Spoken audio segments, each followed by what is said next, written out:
Hey guys, it's Britt tonight. I'm here to respond to your assumptions about me.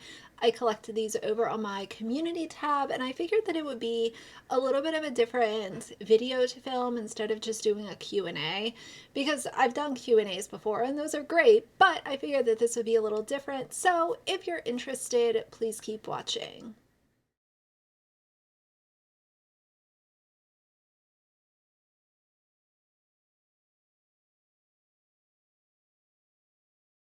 All right, you guys, and just FYI, this is actually, I think, the second one of these that I've done. So if it sounds or seems familiar, that's probably why. But we're going to go ahead and get into it. There's about 60 or so of these. I assume that some are comment replies, so we will just start at the top. And I also want to say, I know that some of you guys were a little leery to leave an assumption because it is often considered rude to assume things about people, but I'm asking for your assumptions. So obviously, this is not something that is unwarranted or anything like that. I put myself out there and I ask these questions to come from you guys, so it is all good. Um, but let's start at the top. My mom taught me to never assume anything about anyone. I'd like to see a video of bloopers from you, though. It would be refreshing. Mike falls off, stumbling over your words, giggle fits, Axel not letting you film because he wants belly rubs, etc. So, two of those happen a lot. Number one, I stumble over my words constantly. And obviously, when I'm at home filming, Axel can be a little bit of a distraction. Um, Usually he's pretty good, like he knows the routine by now. And it's funny because when I'm saying my outro, a lot of times I will hear him start to get up because he knows once I say that outro, then I'm done filming. At least momentarily I am. So it's been very interesting to see him kind of catch on to what filming is all about and kind of what words I say. I could try to put something together. Maybe I'll include it when I have enough to actually make it like a good little compilation. I'll throw it in the end of one of my upcoming videos. I can definitely do that because I'm constantly, especially with the stumbling over my words, I'm constantly saying words incorrectly or not saying the right word or mispronouncing it. And I always cut those out because I don't know, the internet gets annoyed with things like that. So I usually just cut it out and do my best to pronounce things correctly. But noted, and I will add it to the list. The next one says, you're a very organized person and you can't relax until everything is taken care of. You're self critical, a perfectionist, hard on yourself. I would say all of those are true to a certain degree. Now, I'm not so critical on myself that it doesn't allow me to create because I feel like if I was that hard on myself, I would probably have a third of the amount of videos that I have on my channel, but I have a lot of content on my channel, and that is something that I have to remind myself of because, it has been a few years that I've been making videos, but even that, I still have a lot of videos on my channel. I am critical and hard on myself at times, but I try to save being hard on myself for like when it actually matters and remind myself that, I'm gonna have missteps and I'm gonna mess up and I'm gonna have bad takes or get new information and change my mind. So I try to be forgiving because, creating can just put you in a bad place mentally if you allow the few naysayers to cloud your judgment and make you second guess yourself for an extended period of time, then you won't have anything on your channel, especially in the commentary space.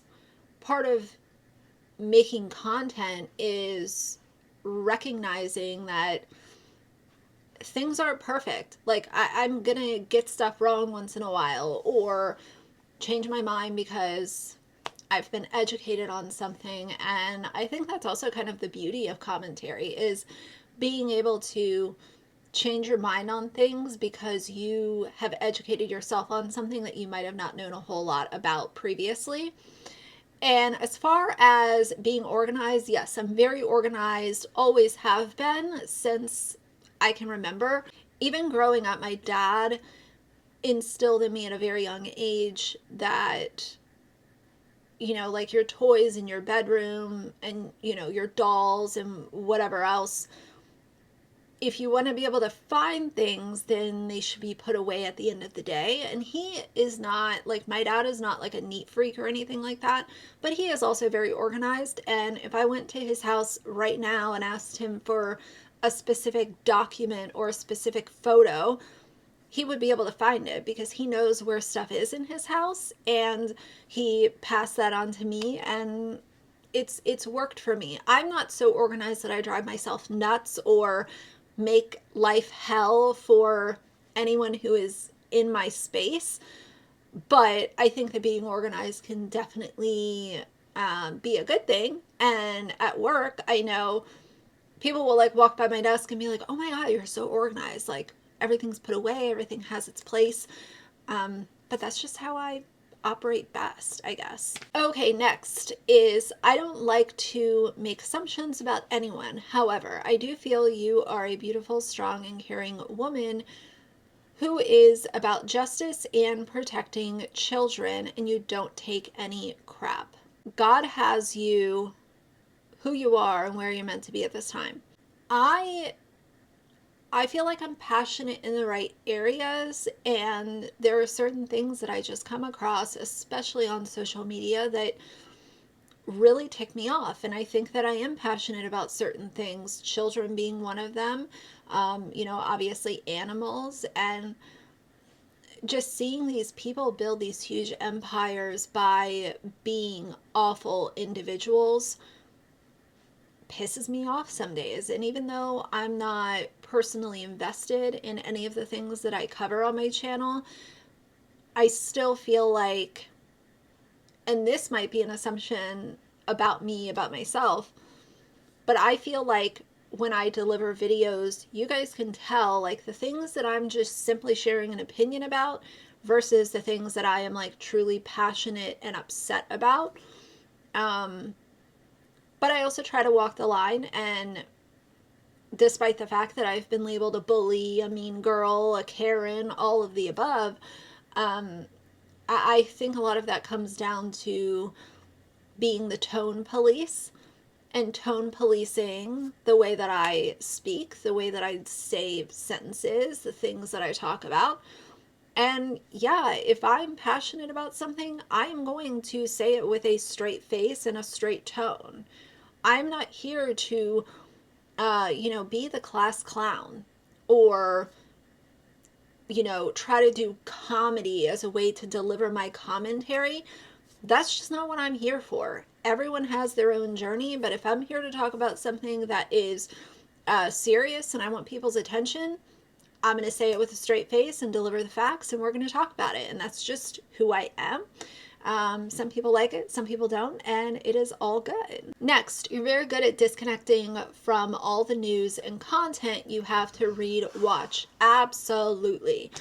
I have always said, like I literally just said, that I don't get super invested in the things that I'm talking about. I do my research, deliver the video, interact with you guys, and move on to the next thing. I'm not going to, you know, sit on my phone for 12 hours a day and just consume so much toxicity to the point where it's just eating away my life. Like I can't do that because I have other things that I want to devote my time and energy to. And despite the fact that I'm covering extremely toxic issues, I also want to be able to like cut myself off and not allow myself to kind of let that bleed into my personal life or start to take time or attention away from people in my real life. I have to cut it off, disconnect it. When I'm working on content, I'm working on content. And when I'm not working on content, I'm not. So next, you were raised primarily by your dad, and he instilled in you the values that you have. Yes, so my dad and my mom's mom are the ones that raised me. Anytime I talk about my grandma, she is my mom's mom. So those two definitely had a heavy hand in creating the person that I am today. And I'm so grateful for both of them. You know, my grandma passed many years ago, and you know, my dad is still here, and obviously I see him as much as possible.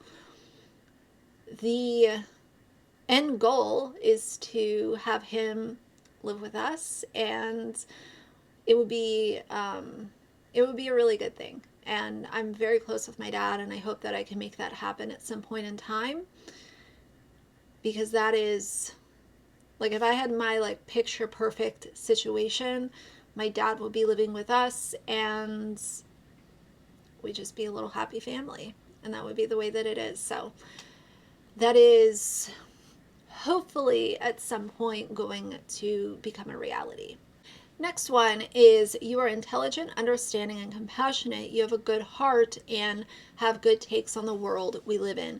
I think my good takes would depend on who's consuming the content, because I have a lot of people that completely disagree with me and don't think that I have good takes, and they think that I'm, you know, crazy for commenting on parenting when I don't have any human children. And it's just outlandish and ridiculous that I would even have the thought to give an opinion on what someone else as a parent is doing, which I've kind of dissected that in the past. But yeah, you know, I am compassionate, and I don't like to label myself as intelligent, because I don't know, I feel like that's kind of patting yourself on the back in some ways, but I am always willing to learn.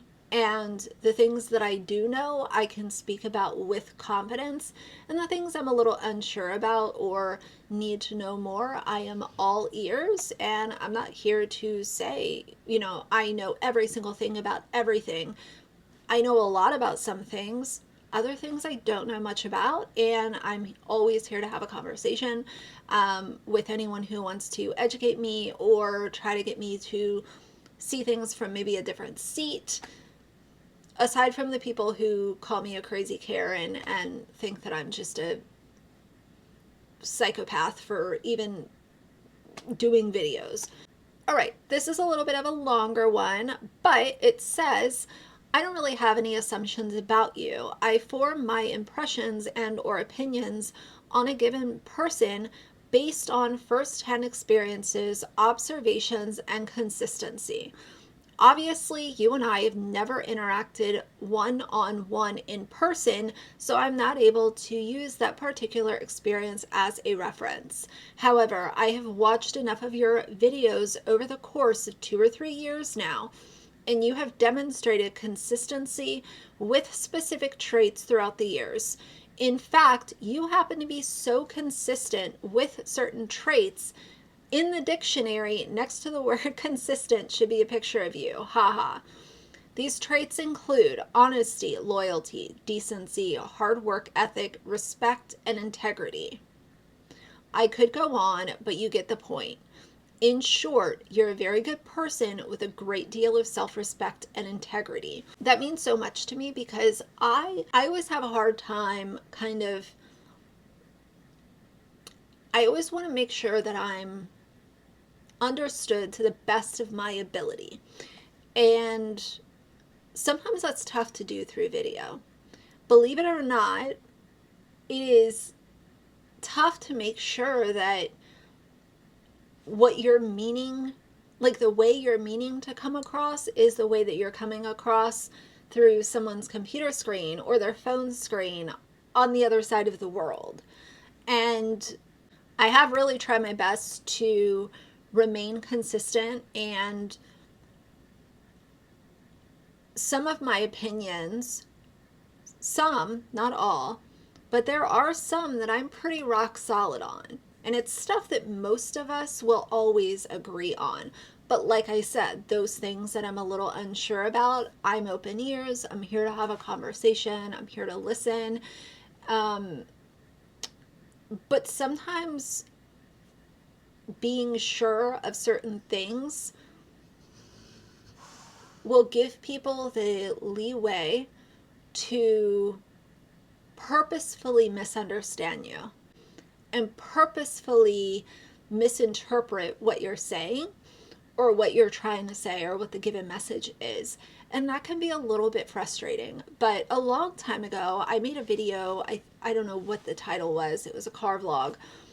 And it was something about like the 99-to-1 ratio, where if you have 99 people that understand you for the most part and, you know, get it, whatever, and there's that one person that just goes out of their way to bend and manipulate and change what it is that you're doing or what you're saying, it comes to a point where it's not even worth trying to argue with that one person. I had people, I'll give you guys a little bit of a walk down memory lane. When Nikki and Felipe put their dog Bowser down and that entire situation popped off, if you don't know about that, you can look on YouTube. There's 1,000 videos about that situation. I was irate over that, and 98% of the internet was on the same page. I still received a few comments from people who said that people shouldn't have been as mad as they were. And it was fake outrage, and it was misplaced anger, and all of this kind of stuff. So it's just like, that's a great example of most of us understand what's going on, and that's not even a situation of like, oh, well, maybe I could educate myself and it would change my mind or change my stance on this situation. The facts were laid out in front of us, and all of us pretty much had the same opinion. So that 2%, is it even worth wasting my energy with those people? In my mind, no, it's not. But I do, try to be consistent, and I'm just glad that it comes through for people that are viewing my videos. That's the best case scenario that I can ask for. Okay, next one. I have no assumptions anymore, as I have followed you for so long that I know the answers to almost all of these assumptions. She has followed me for, literally, this subscriber has followed me, I think, since I had around 500 subscribers. Little tiny baby channel. One of my rules for myself is to not make assumptions about people. I make educated opinions based on what they display to the world through their actions and words, and if they have integrity or not, for example. But I don't know enough about you, so I will exclude myself from making assumptions. I don't like this game as a rule for anyone, but I hope you hear what you want to hear. I appreciate that. Totally understand. It is all good. The next one is, I think you have a diverse friendship group and are super open to understanding people coming from contexts different than your own. I think you're genuine in all of your opinions and content you put out. You're not just doing this for clicks. I imagine you like art, but not necessarily art galleries. Might be wrong on that one. I think you have a partner, but you never family vlog, and I think you allow yourself a treat, but predominantly consume a healthy diet. So let's start from the end and then go back to the beginning. Healthy diet, I will say this with no shame. I have the diet of an 11-year-old.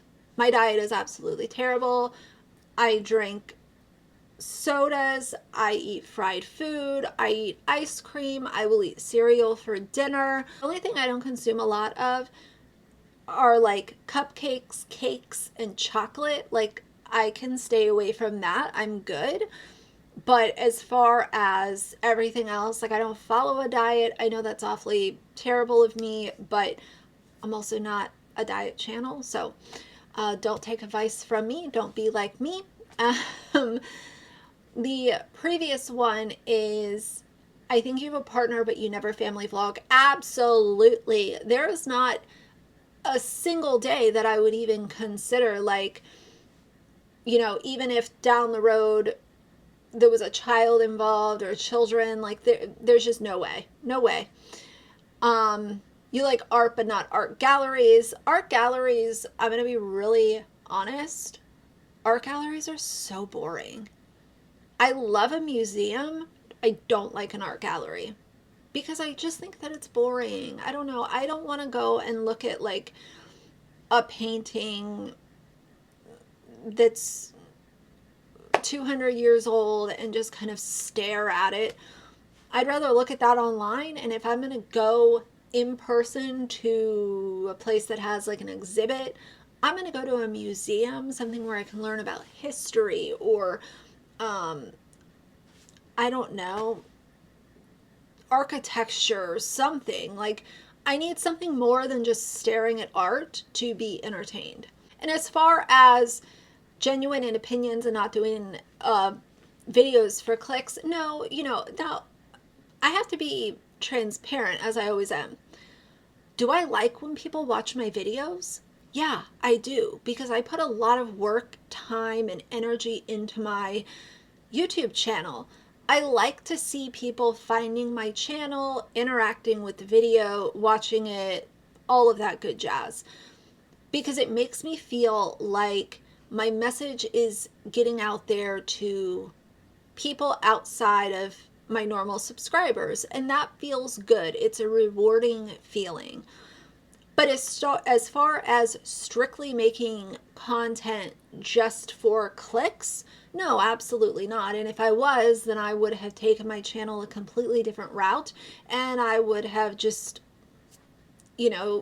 trashed my own morals and stood up here and done whatever it took to get clicks and make sure that I'm making money off of you guys by having a bunch of cheesy merch, doing a Patreon with multiple tiers, opening memberships, even though I'm not really giving you anything that is worth a fee. Like, I'm a transparent person. Like, you're going to be able to see, like, am I doing this for money? Am I doing it for clicks? Like, you guys would have been able to tell by now. And I'm not opposed to the idea of YouTube memberships. I've talked about this before. But I refuse to even consider having memberships open until I am able to give those people who want to do a membership thing, it would have to be something very special, very unique, and I would only have one tier, and it would be like $1 a month or $2 a month. And that's not even on my long distance radar right now. So I put my content out there. It's free. I just appreciate when you guys interact with it and watch it. That's all I can ask for right now. Now, next one. I assume you are incredibly close with your family because you mention your dad quite often and special memories you have with him while also maintaining his privacy. I will always maintain my dad's privacy. I respect him on such a astronomical level, I can't really even put it into words. And the internet can be a very toxic place, so I choose to protect him and the other people that I love away from the internet, and that's just what works for me, and it has worked for 3 years. Will it be that way forever? I don't know, but for the foreseeable future, those that I love, I do not platform them on my channel. As far as being close with my family, I don't really have a big family.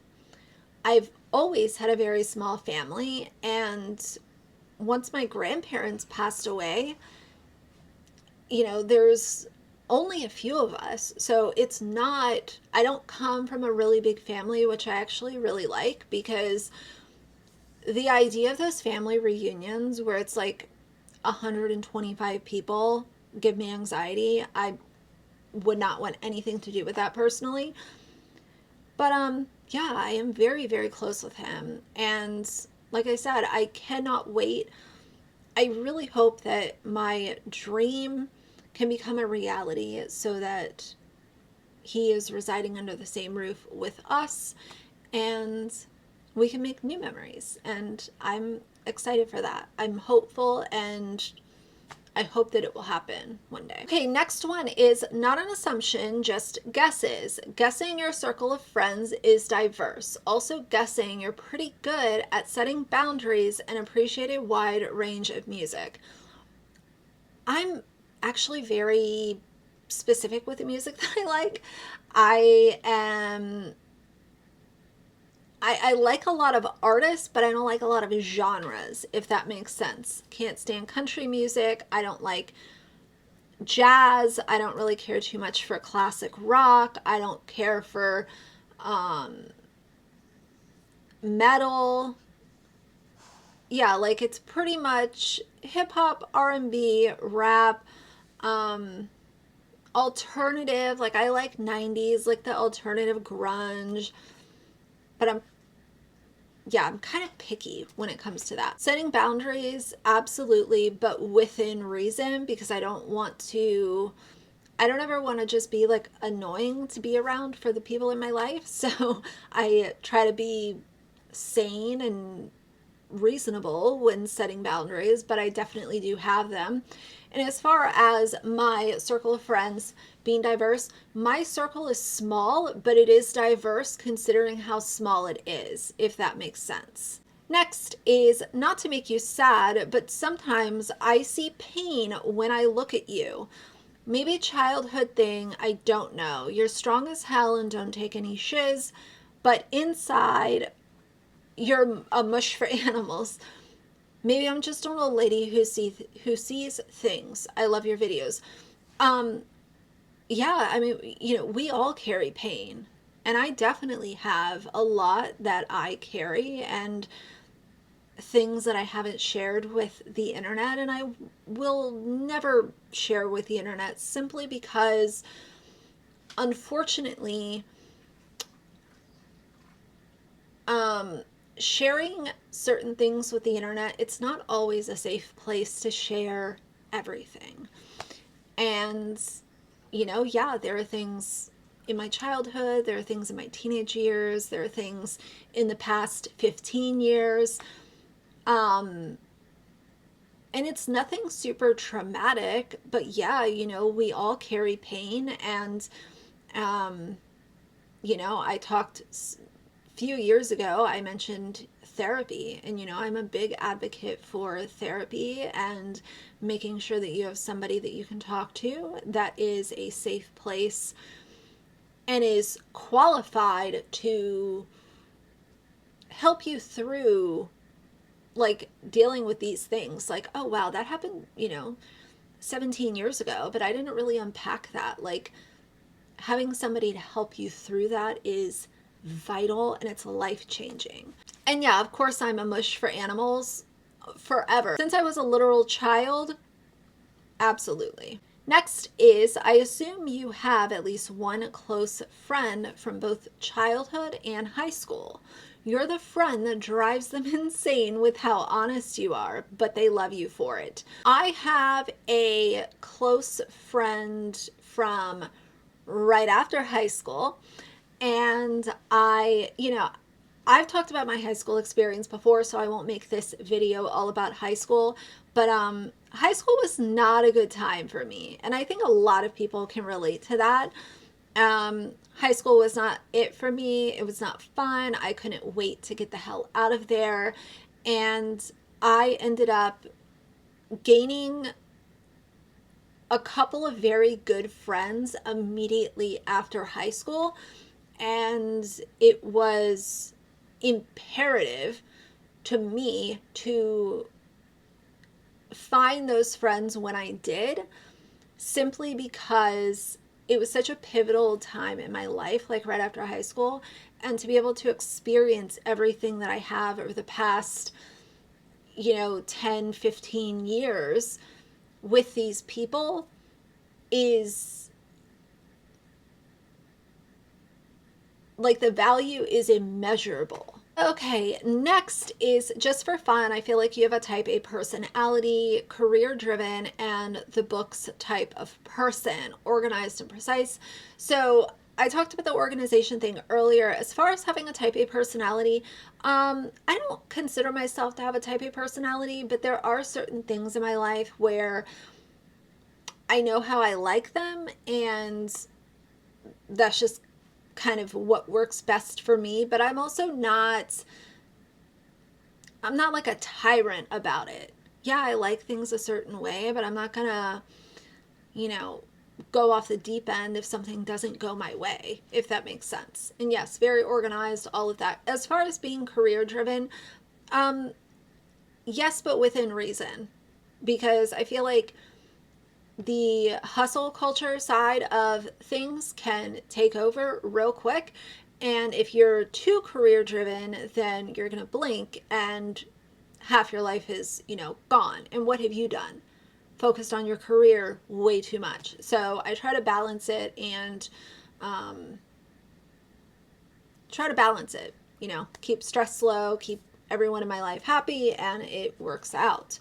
Okay, some of these are repeats just about being loyal, being organized. Someone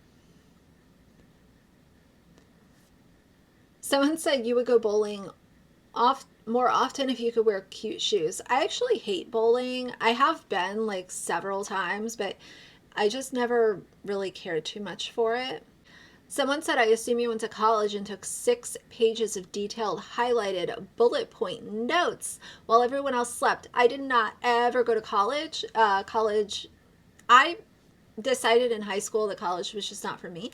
And so I didn't go. And sometimes I'm glad I didn't go to college. As crazy as that sounds, it's just like I was advancing in my career ahead of people that I knew that went to college, and they came out of college with student loan debt and were making $25,000 less salary than me, and they were entering the workforce. Does that make sense? Like, I felt like they were always kind of behind, and there are certain fields where college is a must. Like, you need to have a degree, lawyer, doctor, pretty much anything medical related. If you want to be like an accountant or a financial advisor, those kinds of careers, if that's what you want to do, then I think that college, is an obvious must. But there are also a lot of jobs where college isn't needed. And while you're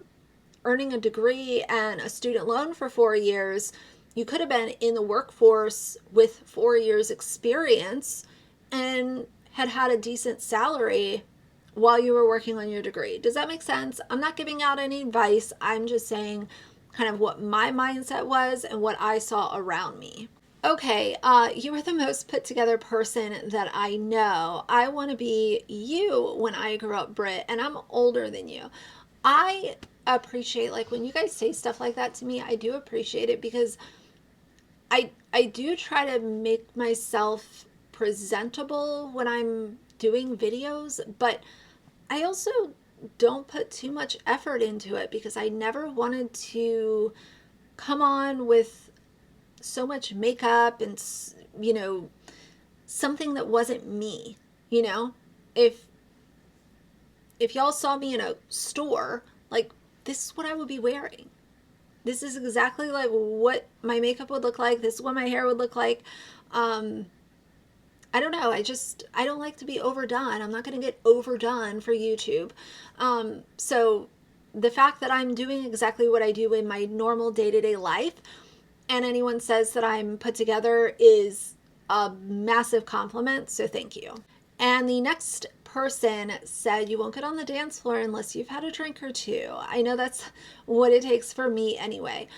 Yeah, I would say so. I think that we all, after a couple drinks, there's something about dancing and having a couple drinks that is just, it's like peanut butter and jelly, Someone assumed that I live in a condo or a townhouse that overlooks some kind of water. I am nowhere near the water, and that's really funny. I don't really know if I would want to live near water. I'd have to think about that. And someone, the same person, guessed that I was a high-end paralegal or some kind of corporate office job. I do work in a corporate office job, but it is not a paralegal. That's very funny. And she also said, you like sushi over burgers? No. I will take a burger any day. I'm not big on sushi. And she said, the beach over the mountains and antiquing over street fairs, those 100% accurate. When you're talking to Axel, you exclusively use his doggy voice. Absolutely. My assumption, you've always been confident in your own skin. No, that's not accurate. It actually took me a really long time to even remotely become confident. You know, I think that things started back during high school, and then like after high school, you know, I dealt with skin issues off and on, and just, you know, going through like that whole age thing from like 15 through like your mid 20s. That's just a tough age range to be in. And then you have acne, and you have what other people are wearing, what are other people driving, who's friends with who. It's just like so much. And I could not imagine being on TikTok or Instagram during those years. Thank God I wasn't on social media. Someone said that I assume you're a homebody and you prefer spending more time at home with your partner and your dog rather than out partying. Absolutely. I'm way past the party. I can't do it. Like, just the thought of being out clubbing gives me anxiety. Let's see. A lot of these are repeats. So next is, you never go to bed with dirty dishes in the sink.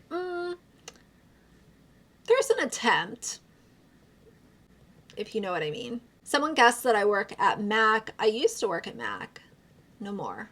Someone said, I think that you're more punk street than people would guess, and as far as music taste, etc.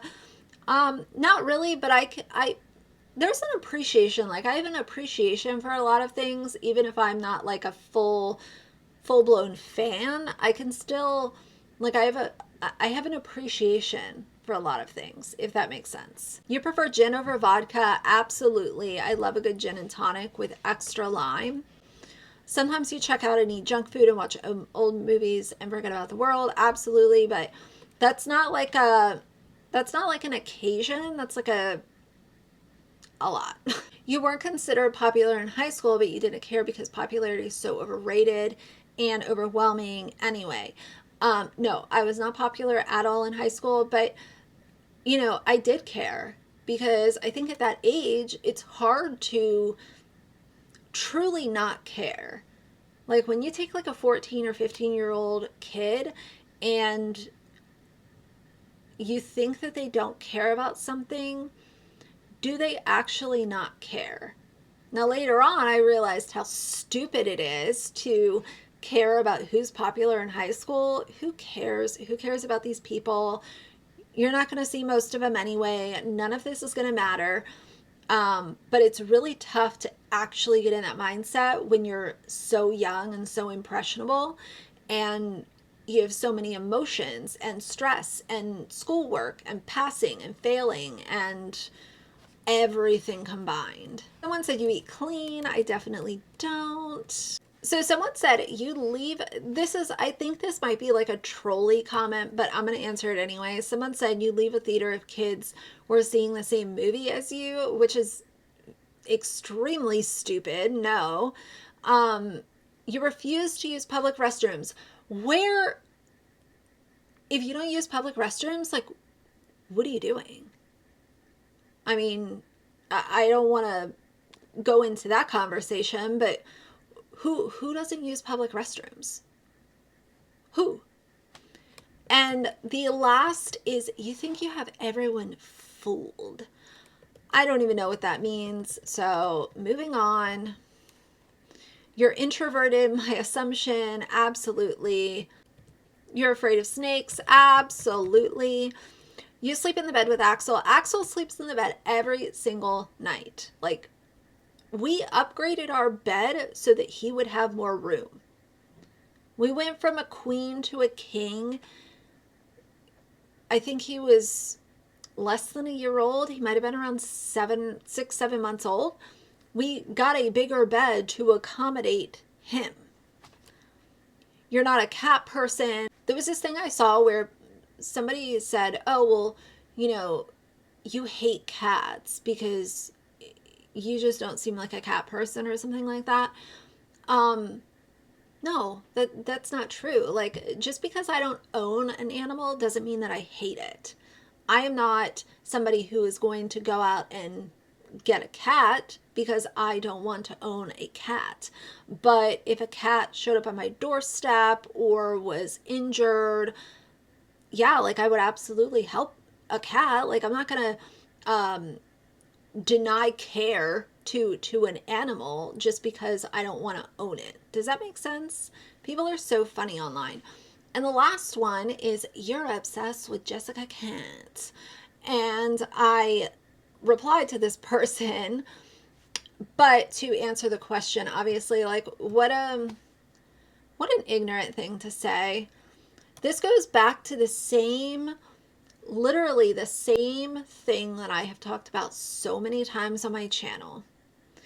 You call out these people on their BS when they are public figures making public content, and you are responding to public information, and their fans want to come in my comments and say you're jealous or you're obsessed. Imagine ignoring all of the information that has been presented and go automatically to you're obsessed, you're jealous. These people on social media create influencer monsters because they are such enablers of toxic behavior.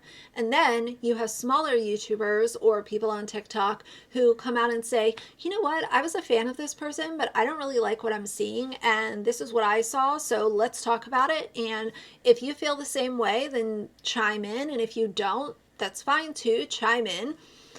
And then to just automatically say that someone is jealous, like, come on guys, do better. You know what I mean? But those are all the ones that I'm going to answer. I might do this again, so we'll see. But this was fun, so hopefully I gave you guys a little insight into how annoying I am or how not entertaining I am. I don't know. But nevertheless, for now, if you like the video, please leave a like and a comment. And if you'd like to see more from me in the future, please subscribe. I'll see you guys soon.